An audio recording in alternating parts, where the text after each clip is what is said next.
May 12, 2008. The sky was blue. The mountains of Sichuan stood silent, holding their breath.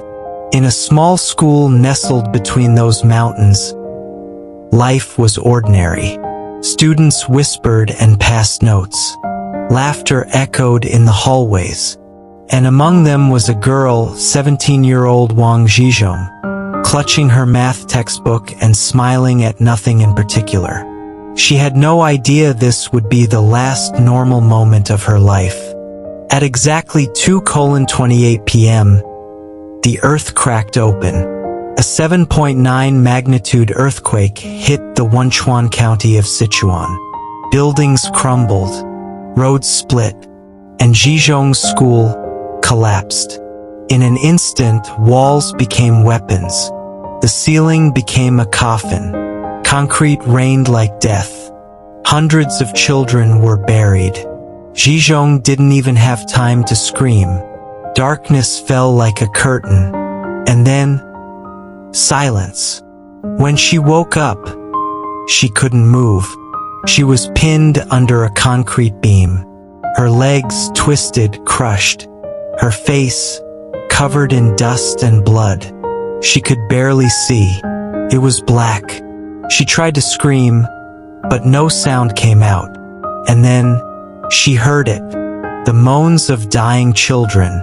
The silence between their last breaths. She wasn't alone in the rubble. But she would be soon. Time doesn't exist under rubble. Only pain. Hours passed. Then days. The voices around her grew fainter. One by one, they stopped. She began talking to herself to stay sane.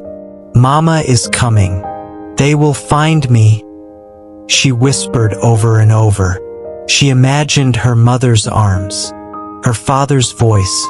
The human mind will create light even in total darkness. But hope fades fast when you're buried alive.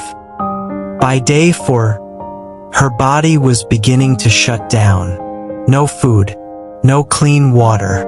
She licked moisture from the cracked pipe dripping near her head. It became her only salvation. Her muscles began to die. Her breath grew shallow. And still, her mind wandered to memories.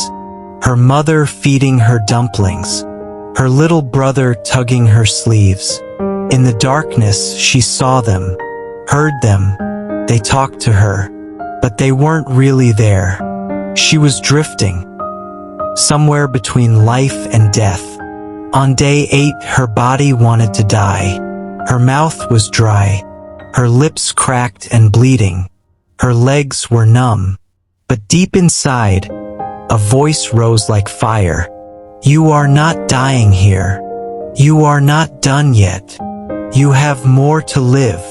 That voice was not loud, but it was stubborn, and it refused to let go. Day 11. Somewhere above the earth, rescue teams were still digging, hoping against hope. One rescuer stopped. He heard something. Top, top, top? Was it just rubble shifting? Or was it a heartbeat, transformed into sound?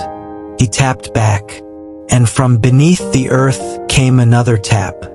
That's when the miracle began.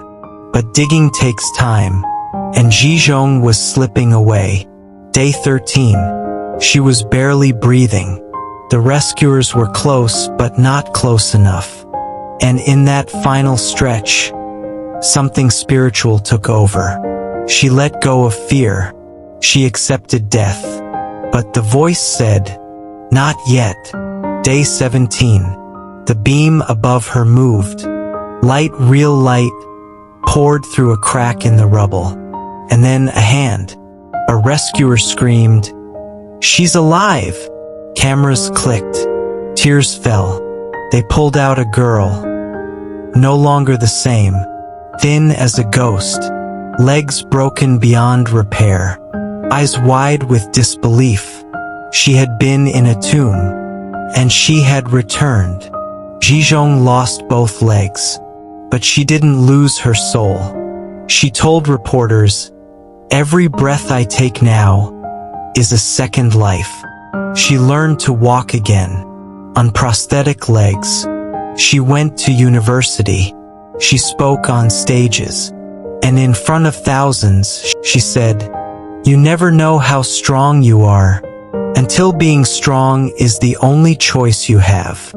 She went into the rubble as a schoolgirl. She came out a warrior. 17 days in darkness. No food, no water, no company, just pain, just memory, just belief. But from that cocoon of death, she emerged transformed, like a butterfly breaking through earth instead of wings. This isn't just a story of survival. It is a lesson that even when the world collapses, the human spirit can rise.